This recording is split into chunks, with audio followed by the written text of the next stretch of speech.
Gibbon Fall of Rome, Part 9. The new Emperor Diocletian was the son of an enslaved man. His mother was from the province of Dalmatia. Diocletian appointed an army officer from present-day Serbia named Maximian as a co-emperor. With regard to the political system of the empire, Diocletian's system went further, deciding that there would be 4 emperors, 2 holding the title of Augustus and 2 holding the title of Caesar. Galerius and Constantius were chosen as Caesar, and the empire was divided among them, as Galerius took the provinces on the Danube River in Eastern Europe. Constantius was in charge of Britain, Gallic and Spain. Maximian took over Italy and Africa, while Diocletian retained Greece, Egypt and the East. However, the empire faced uprisings and external attacks. Maximian was forced to suppress the peasant rebellion in Gallia, while Diocletian repelled attacks by groups in North Africa. Britain seceded from the empire under the rule of Carausius.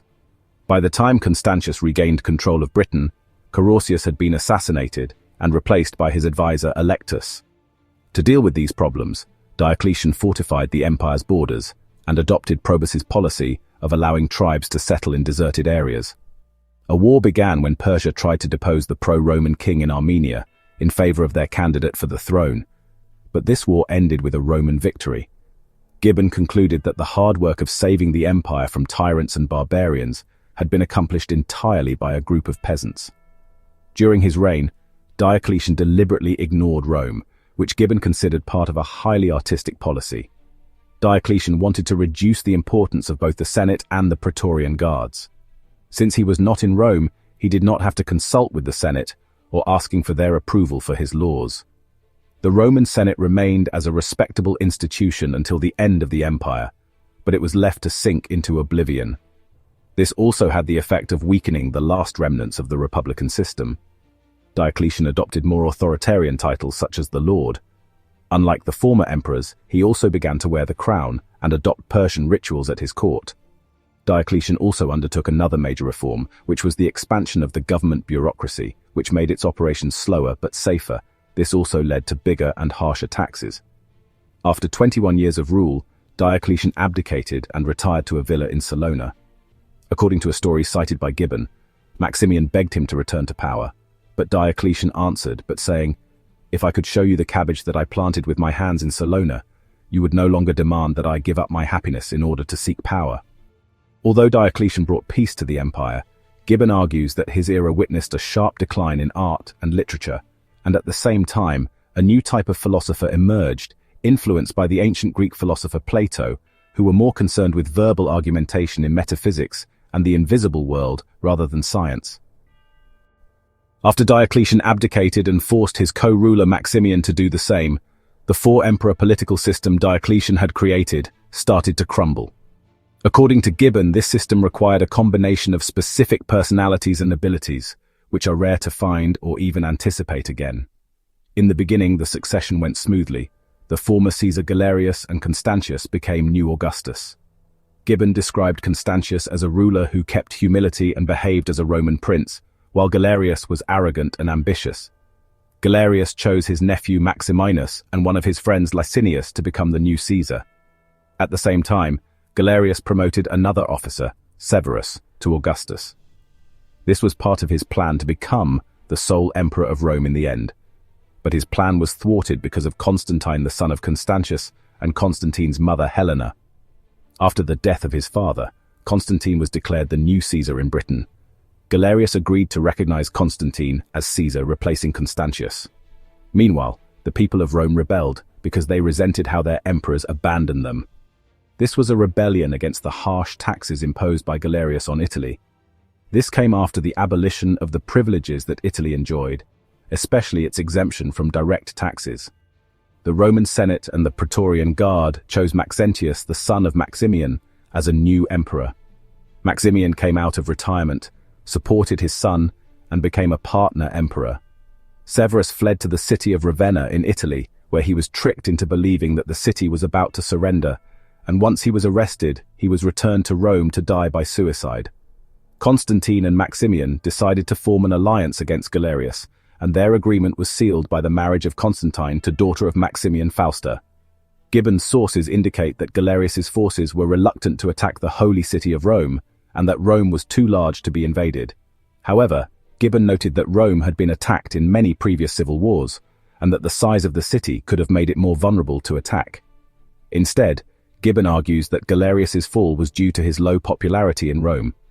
In addition, Maximian distributed money and titles to the army. Galerius was defeated and was forced to leave Italy, but appointed his friend Licinius as his fellow emperor. 4 years after his defeat in Italy, Galerius died of illness. Meanwhile, Maxentius forced his father Maximian to relinquish power. In 307, Severus fought a civil war against Maxentius. Maxentius later killed him and took over Italy. Maximian went to the court of Constantine, where his daughter Fausta was married. While Constantine was on campaign against the Franks, Maximian spread a rumor that Constantine died and tried to seize power for himself, but his attempt failed, and Constantine forced him to commit suicide. While Constantine's rule in Gallia and Britain was merciful, the regime of Maxentius in Italy and Africa was oppressive. Gibbon described Maxentius as a tyrant who despises everyone. Maxentius tried to take advantage of his father Maximian's death and use it as an excuse to fight and defeat Constantine and seize the power for himself. However, Constantine defeated Maxentius in the Battle of the Milvian Bridge. Maxentius was killed, and his head was sent to Carthage as proof of his downfall. Africa then offered no further resistance. The battle gave Constantine undisputed control of the western half of the Roman Empire. Constantine showed mercy to many of Maxentius's supporters. When Constantine showed respect for the Senate, they declared him the greatest emperor of the four.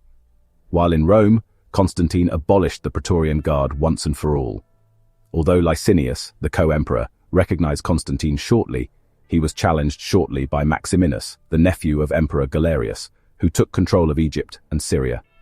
When Maximinus decided to march on Europe, Licinius defeated him. Maximinus died shortly afterward.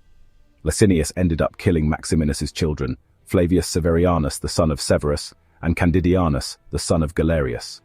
Gibbon recounted that Licinius was no less cruel than the daughter of Diocletian, Valeria, as she was married to Galerius, and after his death she was forced to marry Maximinus, who wanted to seize her inheritance. When she refused, Maximinus exiled her with her mother, Prisca, and they moved to Licinius's territory. After Licinius executed Candidianus, which Valeria treated him like an adopted son, Valeria and Prisca fled from the court of Licinius and went into hiding. When they were discovered, they were beheaded and their bodies were thrown into the sea.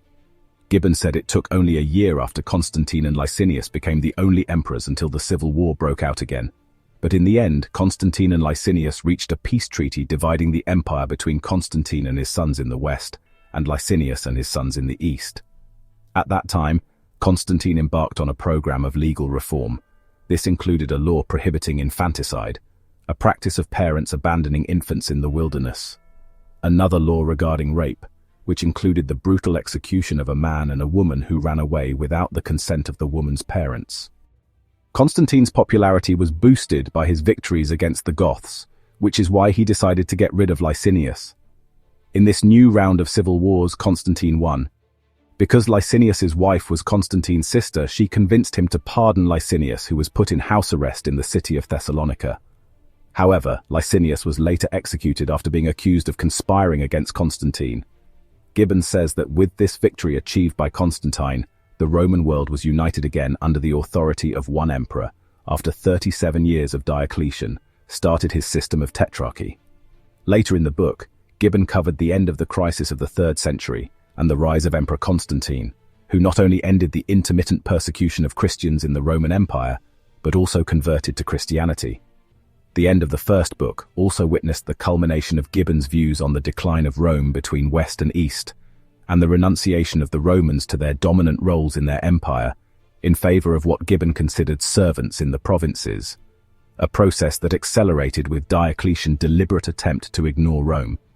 Gibbon interpreted these facts about Diocletian's reforms through assumptions of stereotyping, especially by him saying that just like the humility presented by Augustus, the state that Diocletian maintained was just a charade, but it must be said that the first comedy was of a more liberal character and more masculine than the last.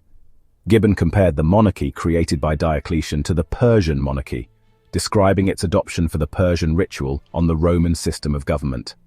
In Gibbon's views, masculinity, femininity, freedom and tyranny were national qualities, and the question of Rome's decline are all interconnected. Gibbon also touched on the subject of the influence of religion and superstition.